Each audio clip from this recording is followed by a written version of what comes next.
Okay, now we will take a quick review of some necessary calculus to be successful in this module. So first is looking at some simple definitions dealing with functions. So we have a function f here.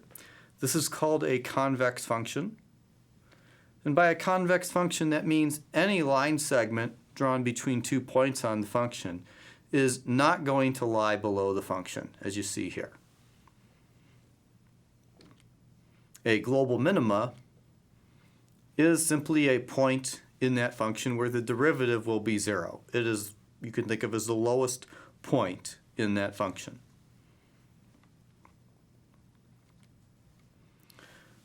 Now we'll look at a non-convex function, and this is simply any function that's not convex.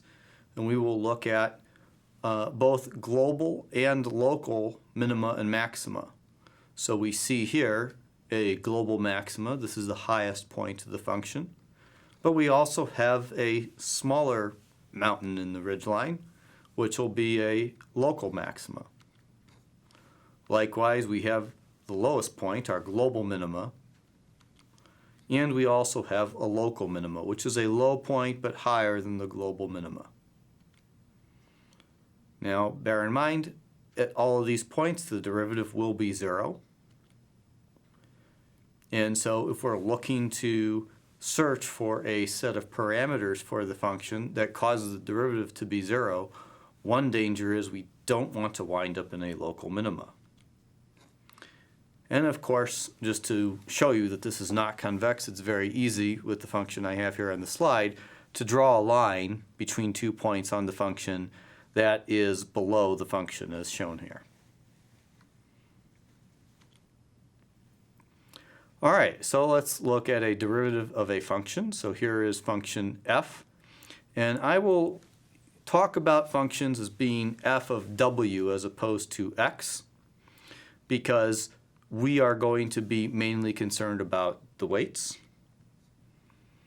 And the derivative of a function provides the slope of a tangent at a certain point. So f of w here is simply w squared minus w minus 2. And the derivative of it is 2w minus 1. And if you remember some of the simple derivative rules from your calculus class, you reduce the exponent by 1 and put the exponent in front of the variable. So that's how you go from w squared to 2w, and same thing for the minus w. It becomes a minus 1, and the negative 2 goes to 0. Now, if we have more than one feature, we're going to be concerned with what are called partial derivatives. So you see here we have w1 and w2, and we have f of w1, w2. And so using partial derivatives, can greatly help if we're trying to optimize, our search for a set of w's to find this hopefully global minima of the function, which in this case we have this kind of convex hull. You want to find a point that is something like, this guy right here, that's the lowest point, where the derivative is 0. In this case, you can think of the derivative as like a plane that is intersecting this three-dimensional object. Now, with partial derivatives, the trick is each feature, so each w, we're going to take the derivative with respect to that w. The other w's we're just going to treat as constant values, as if they were like a 5 or a 7 or some number like that. And we're just going to say they're constant and we're going to treat them accordingly. So here is the function for this visualization. It's w1 squared plus w2 squared plus w1 times w2. Now, the derivative with respect to w1, this w1 squared goes to 2w1. w2 squared is a constant value because the derivative with respect to w1. So that goes to 0. w1 times w2, this is the same as w1 to the first power. And so what this becomes is w2 by itself. Likewise, when you take the derivative with respect to W2, you get the same thing except the subscripts are flipped around.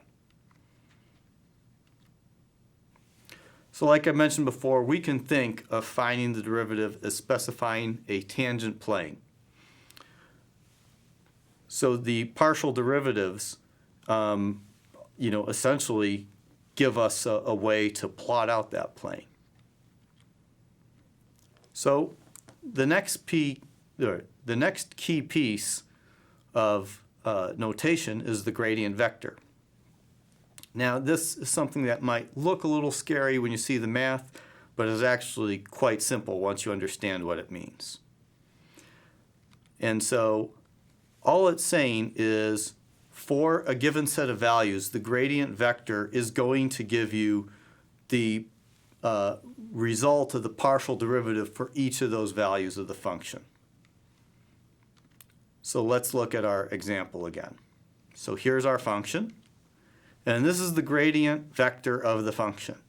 So for a given W1, W2 pair, you're going to get two different values. The first value associated with the first partial derivative, the one with respect to W1, and the second value with respect to the second one. That's it. If you have 100 features, you're going to get 100 different values in your gradient vector. So this has been a calculus review to help you with the topics we're studying in this module. Please stay tuned for more content.